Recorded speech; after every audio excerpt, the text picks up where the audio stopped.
عليكم ورحمة الله تعالى وبركاته.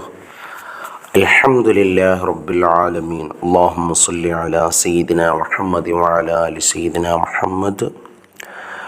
الله تعالى شد قرآن ولقد رآه نزلة أخرى عند سدرة المنتهى عندها جنة المأوى إذ يغشى السدرة ما يغشى ما زاغ البصر وما طغى لقد رأى من آيات ربه الكبرى. സൂറത്തു നജ്മ് 13 മുതൽ 18 വരെയുള്ള ആയത്തുകളിൽ ഹബീബ് റസൂലുള്ളാഹി സ്വല്ലല്ലാഹു അലൈഹി വസല്ലമ തങ്ങളുടെ മിഅ്റാജിനെ സംബന്ധിച്ചാണ് പരാമർശിക്കുന്നത്. ആശയം ഇങ്ങനെ ഗ്രഹിക്കാം. തീർച്ചയായും മറ്റൊരു പ്രാവശ്യം കൂടി നബി സല്ലല്ലാഹു അലൈഹി വസല്ലം അദ്ദേഹത്തെ ജിബ്രീൽ അലൈഹിസ്സലാമിനെ യഥാർത്ഥ രൂപത്തിൽ കണ്ടിട്ടുണ്ട്. സിദ്റത്തുൽ മുൻതഹയുടെ അരികെ വച്ച്, അതിനടുത്താണ് ആവാസത്തിൻ്റെ സ്വർഗം, അതായത് വൃക്ഷത്തെ ആവരണം ചെയ്ത സമയം നബി സല്ലല്ലാഹു അലൈഹി വസല്ലമയുടെ കാഴ്ച പതറിയില്ല, കണ്ണഞ്ചിപ്പോയിട്ടില്ല. നിശ്ചയം തൻ്റെ നാഥൻ്റെ മഹത്തായ ദൃഷ്ടാന്തങ്ങളിൽ നിന്നു പലതും നബി സല്ലല്ലാഹു അലൈഹി വസല്ലമ തങ്ങൾ കണ്ടു. അതായത് ജിബ്രീൽ അലൈഹിസ്സലാമിനെ മുമ്പ് കണ്ടതുപോലെ യഥാർത്ഥ രൂപത്തിൽ തന്നെ രണ്ടാമതും കണ്ടിട്ടുണ്ട്. നബി സല്ലല്ലാഹു അലൈഹി വസല്ലമയുടെ മിഅ്റാജ് രാത്രിയിലാണത്. അദൃശ്യ ലോകത്തുള്ള ആവാസഗേഹമായ സ്വർഗത്തിനടുത്തുള്ള സിദ്റത്തുൽ മുൻതഹയുടെ അടുത്ത് വച്ചാണത്. അള്ളാഹുവിൻ്റെ ദൃഷ്ടാന്തങ്ങളിൽ പലതും നബി സല്ലല്ലാഹു അലൈഹി വസല്ലം കണ്ടു.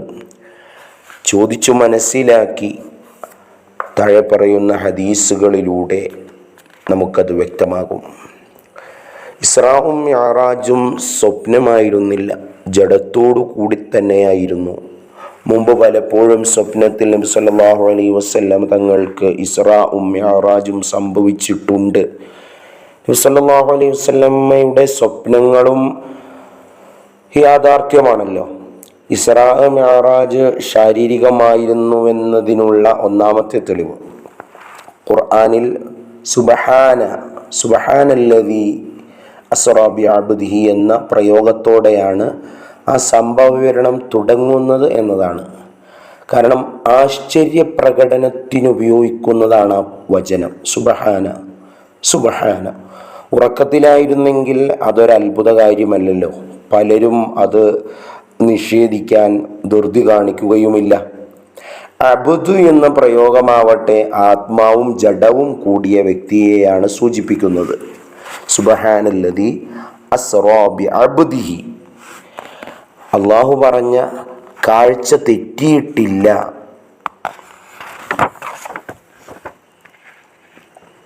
മാ സാഗൽ ബസ്വർ വമാ തഗാ. അതിൽ ബസ്വർ എന്നത് ഉണ്മയുടെ ആയുധങ്ങളിൽപ്പെട്ടതാണ്, ആത്മാവിൻ്റേതല്ല.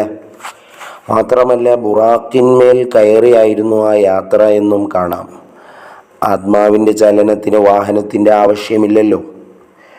ഇമാം നവവി റളിയല്ലാഹു അൻഹു പറയുന്നു, നബി സല്ലല്ലാഹു അലൈഹി വസല്ലമയുടെ ഇസ്രാഉം മിഅ്റാജും ഉണ്ടായത് ഉണർന്നിരിക്കവേ ജഡത്തോടും ആത്മാവോടും കൂടി തന്നെയാണെന്നതാണ് സത്യം. ഉറക്കത്തിലാണെങ്കിൽ അതിൽ അമാനുഷികതയോ ദൃഷ്ടാന്തമോ അവകാശപ്പെടാനില്ല. ധാരാളം ഹദീസുകൾ ഇസ്രാഉം മിഅ്റാജും സംബന്ധമായി വന്നിട്ടുണ്ട്. ഇൻഷാ അല്ലാഹ് അടുത്ത വീഡിയോയിൽ ചർച്ച ചെയ്യാം. അല്ലാഹു തആല മുത്തുനബിയോടൊപ്പം നാളെ സ്വർഗത്തിൽ നമ്മെ ഒരുമിച്ച് കൂട്ടി അനുഗ്രഹിക്കട്ടെ. ആമീൻ യാ റബ്ബൽ ആലമീൻ.